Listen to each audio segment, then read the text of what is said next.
ये मुझे बहुत अच्छा आंसर लगा इस चीज का कि खुद को खुश करें पहले। बहुत से लोग जब एवरेस्ट चढ़ते हैं, मैंने सुना है कि वो या तो मर जाते हैं, या तो उनका ऑक्सीजन खत्म हो जाता है, या वो बीच रास्ते लौट आते हैं, या तो फिजिकल इश्यूज, मेंटल इश्यूज, कुछ भी, डर जाते हैं। तो बहुत सारी चीजें ऐसी होती हैं जिससे उनका समिट पूरा हो ही नहीं पाता। What precaution they should follow जिससे उनका समिट हो जाए? ऐसा क्या करे वो कि एवरेस्ट की चोटी पर पहुंच जाए, जो उनका सपना है, क्योंकि सपना सबको वही है, लेकिन वो इसको नहीं देख पा रहे हैं कि इसमें क्या क्या दिक्कतें आने वाली हैं, उनकी फिजिकल फिटनेस कैसी है और इसके खुद के खतरे कितने हैं। तो आपके हिसाब से उनको क्या चीज फॉलो करनी चाहिए जो उनके लिए बेस्ट है? देखिए, मैं बताना चाहूंगी कि जो एवरेस्ट है वो तो एवरेस्ट है, मतलब विश्व की सबसे ऊंची चोटी है, सबसे मुश्किल है, वो है, खतरनाक है, वो भी है। प्रकृति से हम लड़ाई नहीं कर सकते हैं, है ना, और जीत भी नहीं सकते हैं। लेकिन अगर हम अपनी तैयारियां अच्छी रखें तो मुझे नहीं लगता है कि हम समिट तक नहीं पहुंच सकते हैं या कुछ है। लेकिन देखिए, अगर प्राकृतिक आपदा आती है तो हम उसका कुछ नहीं कर सकते, पर हमारी अपनी तैयारियों की वजह से अगर हमारा समिट नहीं हो रहा है तो वो बहुत दुखद हो जाता है कि ये रहता है कि हमने इतनी मेहनत करी, शायद हम ये और कर लेते तो हो जाता। तो यहाँ मैं बताना चाहूंगी कि जो मैंने तैयारियां की हैं वो मैंने लोगों के बहुत सारे ब्लॉग्स पढ़े और मैंने देखा कि क्यों हो रही। पहली चीज तो है कि ऑक्सीजन, जो कि हम ध्यान ही नहीं देते हैं। जब हम किसी कंपनी को हायर करते हैं अपने लॉजिस्टिक के लिए, तो वो हमको एक पैकेज देती है कि इतने में ये फीस है और इसमें आपका हो जाएगा। लेकिन वहां व्यक्ति ये नहीं पूछता है कि इसमें हमको कितने बॉटल ऑक्सीजन मिलेगा और हमारा पेस क्या है, हमारे चढ़ने की स्पीड क्या है। और अगर हमारी स्पीड अच्छी भी है और अगर एवरेस्ट पे रश हो जा रहा है जिसकी वजह से हमारी स्पीड डाउन होगी, तो क्या हमारे पास में उतना समय जो हमारा बढ़ रहा है उसके लिए हमारे पास ऑक्सीजन सफिशिएंट है? इस चीज पे कोई ध्यान नहीं देता है। अभी जितने लोग मुझसे ट्रेनिंग ले रहे हैं या जितने लोग मुझसे पूछते हैं, मैं उनको हर चीज बहुत बारीकी से बताती हूँ। और यहाँ बताना चाहूंगी कि अगर कोई मुझसे ट्रेनिंग लेना चाहता है तो मैं उसको फ्री ऑफ कॉस्ट ट्रेनिंग देती हूँ। और कुछ 4-5 महिलाएं जो 50+ हैं जो मुझसे ट्रेनिंग ले रही हैं और वो 2026 या 27 में एवरेस्ट जाएंगी। तो सबसे पहला तो यही है कि आप अपने ऑक्सीजन के बारे में पता रखें कि आपको कितनी ऑक्सीजन बॉटल मिलने वाली है और आपको कितनी लगेंगी, इसका आपको अंदाज होना चाहिए। पहली चीज ये है। दूसरी बात, हम आ पाएंगे या नहीं आ पाएंगे इसका कोई भरोसा नहीं मिला है। उसके बहुत सारे कारण हैं। क्या हम फिजिकल उतने फिट रह सकते हैं जितना हम थे?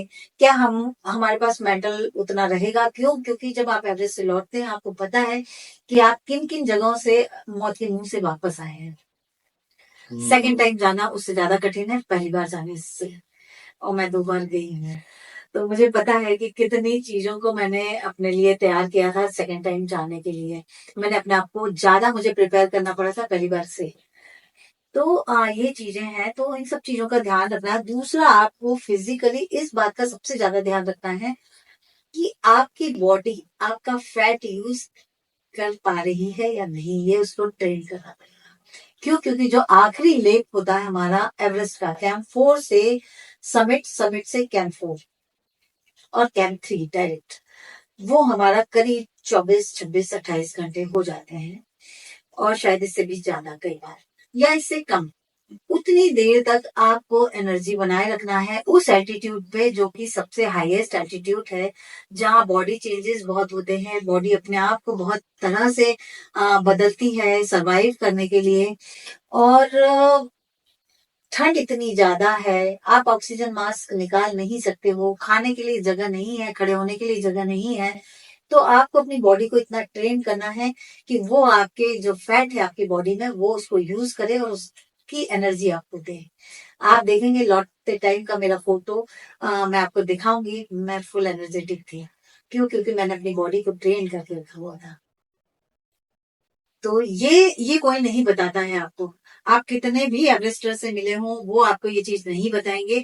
और मैंने भी अभी जिन लोगों को बताया, कई लोग 15-15 साल से ट्रैकिंग कर रहे हैं, माउंटेनियरिंग कर रहे हैं, पर एवरेस्ट जाना, उनको ये चीज नहीं पता है कि हमको अपनी बॉडी को ऐसे ट्रेन करना।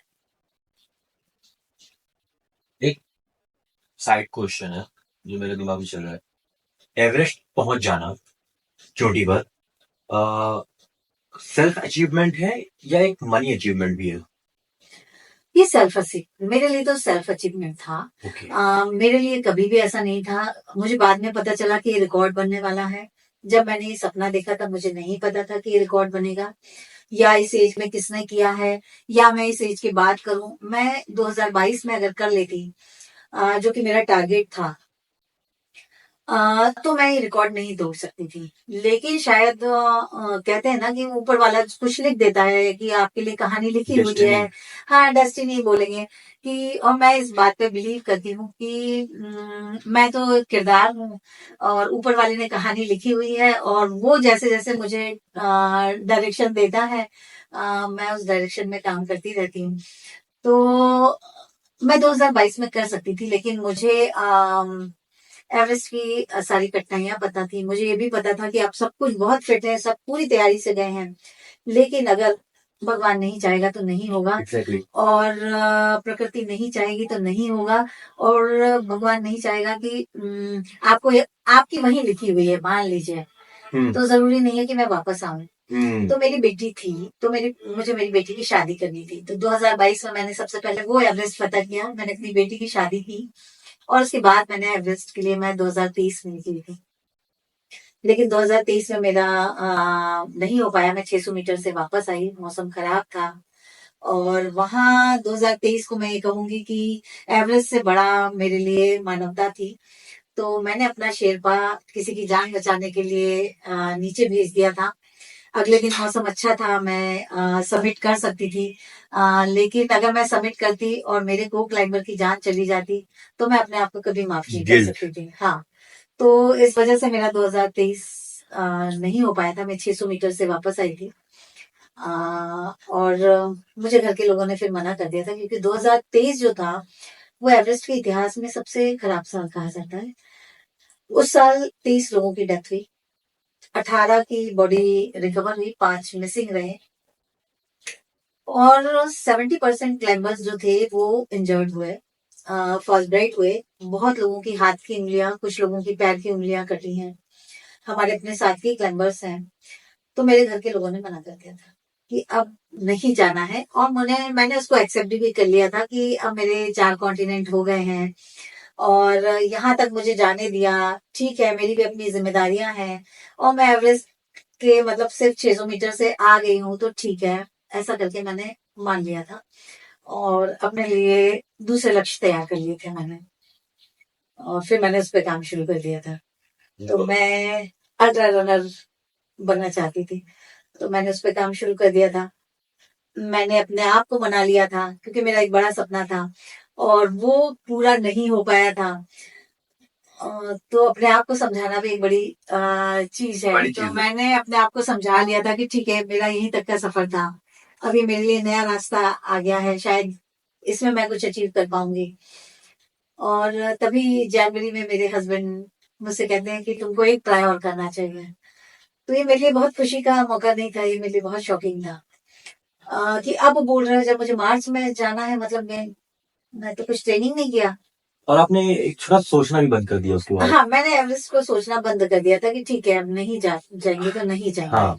और अचानक से मुझे बोला, तो मेरे लिए बहुत शॉकिंग था।